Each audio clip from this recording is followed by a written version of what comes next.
If you have weak Wi-Fi in parts of your home, then this Wi-Fi mesh system from Rockspace can help ensure you have good internet coverage in any room. This mesh system distributes your Wi-Fi signal through 3 identical relay nodes, each requiring AC power. And later in the video, I'll explain why I prefer a mesh system versus a standard Wi-Fi extender or booster. The Rockspace nodes have a nice matte black appearance with a small logo on the front, and the top has a light gray fabric to add a touch of elegance wherever you place it. The Rockspace mesh system covers up to 6,000 square feet and comes with instructions, but I'm going to show you how to set it up so you won't need them. First, use the QR code on the box to download the Rockspace mobile app. And then let's start with one of the nodes, and it doesn't matter which one. Plug in the power cord and then connect an Ethernet cable from your Wi-Fi router. The Ethernet cable goes into the port with a blue globe symbol. You'll first see a solid green light, but then it will start blinking as it connects to the router.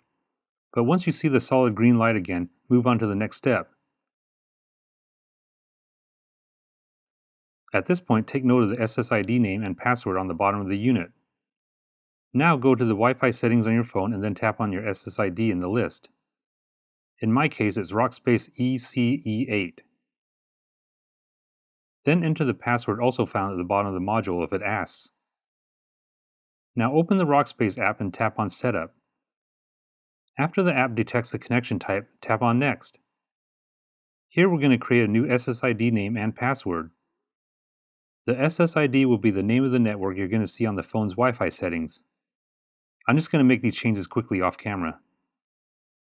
And now that I have a new Wi-Fi name and password, I'll tap Next. The connection could take up to a minute, so be patient while it configures the new settings. And when it's done, you'll get a confirmation that the Wi-Fi name and password has been changed. Now go back into Wi-Fi settings on your phone and tap on the new Wi-Fi name. In my case, it's called Warehouse Mesh. After entering the new password, this first unit is set up. Now plug in another Rockspace node and let's get this connected to the first unit. And like before, let the green light blink for a bit. This can take up to a minute. When the green light is solid, the second unit has been connected.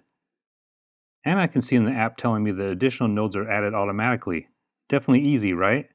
And this one is now ready to go. Now just plug in the third node and then in about another minute, the whole setup is done. Now I'm ready to go and distribute these around the house. The first unit has to stay by my Wi-Fi router because it needs to be connected to an Ethernet port. But the other two should be placed away from the main unit and spread apart to create coverage for your entire home. But they need to be close enough to each other so their signals overlap. And now, no matter where I am in my house, I'll have great Wi-Fi connectivity. Even outside, I don't experience signal dropouts like I used to. Going back to something I mentioned before, I definitely recommend a mesh system over a Wi-Fi extender or booster. The reason is that with a mesh system, devices like smartphones automatically switch to the node with the best signal as I move around my house. On the other hand, with a Wi-Fi booster, I have to manually switch to the booster closest to me where I experience weak Wi-Fi from my router. So if I had 3 Wi-Fi boosters, I'd have to go into my phone settings and manually select the booster I want to connect to. With the Rockspace Mesh, this is all done automatically. So if you're experiencing Wi-Fi dropouts in parts of your home, the Wi-Fi mesh system from Rockspace can definitely help improve your signal coverage to every room. If this video was helpful, please give me a thumbs up and hit the subscribe button to stay up to date on all my weekly videos.